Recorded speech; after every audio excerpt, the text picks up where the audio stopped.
আমরা এখানে দুইটি দল বা আমাদের দুইটি জোটের যে ইশতেহার কিন্তু চলে এসেছে। এনসিপি আলাদা করে ইশতেহার দিয়েছে, জামাত ইসলামী ইশতেহার দিয়েছে এবং আমাদের যারা প্রতিদ্বন্দ্বী তারাও ইশতেহার দিয়েছেন। আমাদের জোটের যিনি প্রধান নেতা ডক্টর শফিকুর রহমান জামাত ইসলামের আমির, উনি কিন্তু জনাব তারেক রহমানকে ওপেন ডিবেটের জন্য আহ্বান জানিয়েছেন। কারণ আমরা মনে করি যে আমরা যেহেতু গণতন্ত্রের পথে যাচ্ছি, গণতান্ত্রিক সংস্কৃতি চর্চার জন্য আমাদের ডায়ালগ হওয়া প্রয়োজন। জনসম্মুখে দাঁড়িয়ে সবাই যার যার বক্তব্য, যার যার পরিকল্পনা জনগণকে নিয়ে ভাবনা এটা প্রকাশ করবে এবং আধুনিক দুনিয়ার আধুনিক গণতন্ত্র যেখানেই চর্চা হয় সেখানেই কিন্তু এই প্র্যাকটিসগুলো আছে। ফলে বাংলাদেশে এই প্র্যাকটিসটা শুরু হওয়া উচিত আমি মনে করি, এবং এটা আসন ভিত্তিকও হওয়া উচিত।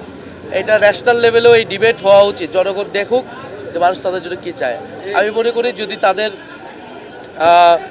তারা যদি এই গণতান্ত্রিক সংস্কৃতিতে বিশ্বাস করেন, এবং জনাব তারেক রহমান 16 বছর লন্ডনে ছিলেন, তিনি এই সংস্কৃতির সাথে অনেক বেশি অভ্যস্ত। তো আমরা তো আশা করব যে তিনি ওখানে থেকে কিছু শিখে এসেছেন আধুনিক গণতন্ত্রের। তো সেগুলা আমাদের দেশে এখন চর্চা করার সময় এসেছে। সেই আহ্বানে উনি সাড়া দিবেন, এটাই আমাদের প্রত্যাশা থাকবে।